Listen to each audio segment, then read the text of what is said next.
What's going on, everybody? RJ Ochoa here from SB Nation's bloggingtheboys.com. We hope all is well wherever you are. We hope you're happy, safe, healthy, and we want to congratulate you. You did it. We did it. We made it. It is week 1. Welcome to the regular season of the 2020 NFL season. The Dallas Cowboys set to take on the Los Angeles Rams Sunday night on NBC's Sunday Night Football. First game in the history of SoFi Stadium. It will be nice for the Dallas Cowboys to have the first win in the history of the building. Obviously, this has been an off-season and a lead-up to the season unlike anything we've ever seen before, as the NFL, as the entire world battles COVID-19, and we're all ready for football. I mean, we've seen other sports come back. Most sports have come back, but there's nothing like football. It is the fall. We're starting to get some lower temperatures around. We're starting to get some cold fronts even. We're starting to kind of, maybe you're making your classic fall meals, maybe you're making a pot of chili, but on Sunday, Dallas Cowboys football will be back, and all will feel about as normal as it has in a very long time. This is a big game for the Cowboys. We now know that they will be operating without Lyle Collins. Their starting right tackle has been placed on injured reserve to begin the season,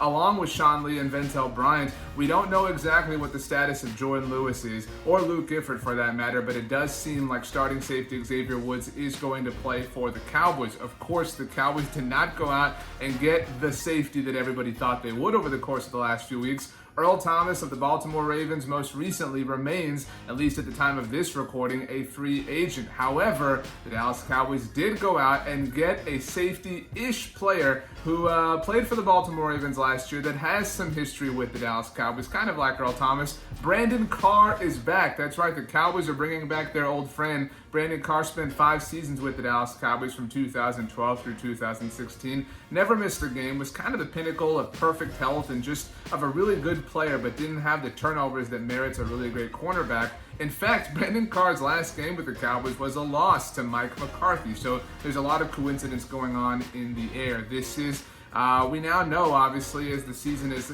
really gotten here, that there's a lot of hype and a lot of expectation for the Dallas Cowboys, and a lot of people expect them to be a contender in the NFC. Peter King picked them to be the number 1 seed in the NFC. Of the 20,000 simulations that ESPN put together, they wrote about one, and in one of them, the Dallas Cowboys made it to the Super Bowl, although they did lose to the Kansas City Chiefs. There are 3 wildcard spots, in case you forgot, in each conference this year. And so there really is no reason why this team should not be a playoff contender. And how do you get to the playoffs? You got to win at least double-digit games. How do you win at least double-digit games? Well, you got to win some games. It's obvious that the Cowboys' biggest contender in the NFC East is going to be the Philadelphia Eagles, and we'll get to those games when they come, but the Los Angeles Rams are going to be in the mix. We know that. It feels like a lot of people kind of forgot about the Rams, and maybe rightfully so in some respects. Jared Goff, not exactly regarded as one of the best young quarterbacks in the NFL, but they do have Aaron Donald. They do have Michael Brockers, who said that he was actually watching some Cowboys training camp highlights right here on YouTube. What's up, Michael Brockers? Hope all is well wherever you are as well. But most importantly, the Los Angeles Rams have Sean McVay. He is still one of the youngest and most innovative offensive minds in the NFL, and so the Cowboys are going to have to watch out for him. In fact, this is really kind of the measuring stick for the new Cowboys defense that we've heard so much about. Are they going to be aggressive? Are they going to be walked all over by Jared Goff even? Are they going to be able to contend? That remains to be seen. It depends on where you look, but the Cowboys might be about a 3-point favorite on most places, and I think they cover that. The Cowboys are a more talented team than the Los Angeles Rams, which is really funny. If you think back 2 years ago almost, when the Rams and Vikings played on Thursday Night Football, the Friday morning after, Jerry Jones took a lot of heat for saying that he saw a lot of similarities between the Cowboys offense and the Rams offense. That was a Cowboys offense that was sputtering, hadn't traded for Amari Cooper yet. And here we sit not even 2 full years later, and the roles have not exactly reversed, but it's clear that the Cowboys are among the best offenses in the NFL. And a big reason for that is obviously the drafting of CeeDee Lamb, this year's first-round rookie for the Cowboys, who the team took with the 17th overall pick. Our friends at Panini offered us a chance to ask CeeDee Lamb a few questions, and, well, he has one main goal in store for his rookie season. Hey, CeeDee, hope your week's going great. You've talked about, there's been mention of you, Amari, and Michael Gallup having 1,000 yards each this season. Obviously, there's a lot of different things. You talked about, getting to catch your first touchdown, things like that. What would you consider as your sort of primary number 1 goal for your rookie season? Definitely to win the Super Bowl. I would love to win one of those big boys first year. Obviously, that's a tough task with all the great teams and everybody that's in the league right now. But I feel like it's definitely is a reachable goal, and I feel like we work hard enough, consistently, and do we have to do handle business, and it can be done. So overall, it's definitely win a ship. My other one, CD, is you obviously have played for two really notable teams, obviously at Oklahoma, now the Dallas Cowboys, and two really notable head coaches. And Lincoln Riley, obviously, I'm sure you saw, was connected to the Cowboys. What would you say is the biggest difference between Lincoln and Coach McCarthy? Honestly, that's a great question. I was still trying to figure that out. I asked myself that a couple of days ago. I don't know. They're actually kind of the same type of coach to me, just because I feel like they're both offensive minded and they're very creative with their plays, and it's fascinating. Just being around Coach McCarthy lately he's a players coach. It's hard for his players not to love him.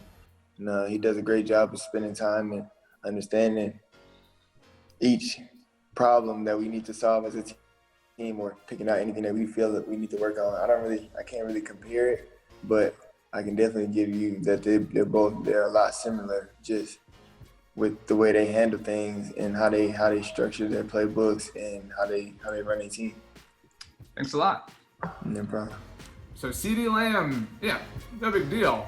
Said your boy asks a good question, and it feels like forever ago that Lincoln Riley was the guy associated with the Dallas Cowboys, but Mike McCarthy now in charge, and this is going to be a really, really, really fun football season, I think. This is going to be kind of like putting together a puzzle. In seasons past, we've known exactly how things are going to go. It's kind of like, I'm a big fan of Friends, but every episode was the same thing. Ross and Rachel, are they going to get together? Joey's going to eat something. Phoebe's going to do something weird. Chandler's going to make some bad jokes. Everything was kind of the same thing over and over and over and over. And then, you watch an episode of Seinfeld, and wow, this is kind of the same thing, but it's a lot better. And it's a lot different. And I really am upset that I said that myself, because I'm a huge Friends fan. In fact, people tell me all the time that I look like David Schwimmer. But the point is, getting back on track, that Mike McCarthy is much better than Jason Garrett, at the very least because he is not Jason Garrett, and he is clearly devoted to a lot of trends and a lot of ways that the NFL is operating here in the year 2020. On Sunday night, we finally get our look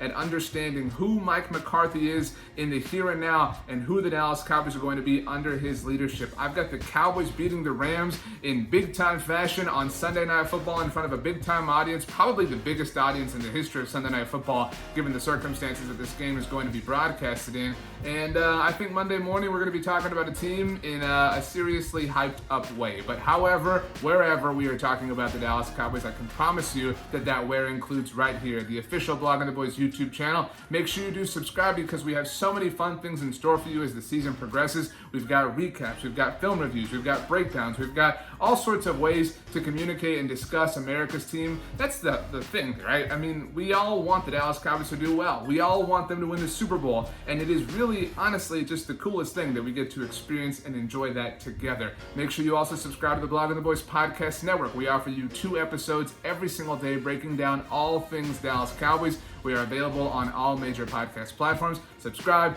leave a rating, write a review. Those things are very much appreciated. You can check out bloggingtheboys.com for the latest and greatest in the world of the Dallas Cowboys. And speaking of those Dallas Cowboys, they play a game this week. We made it, everybody. Have just the best day ever. You know why? Because you deserve it. We'll see you next time.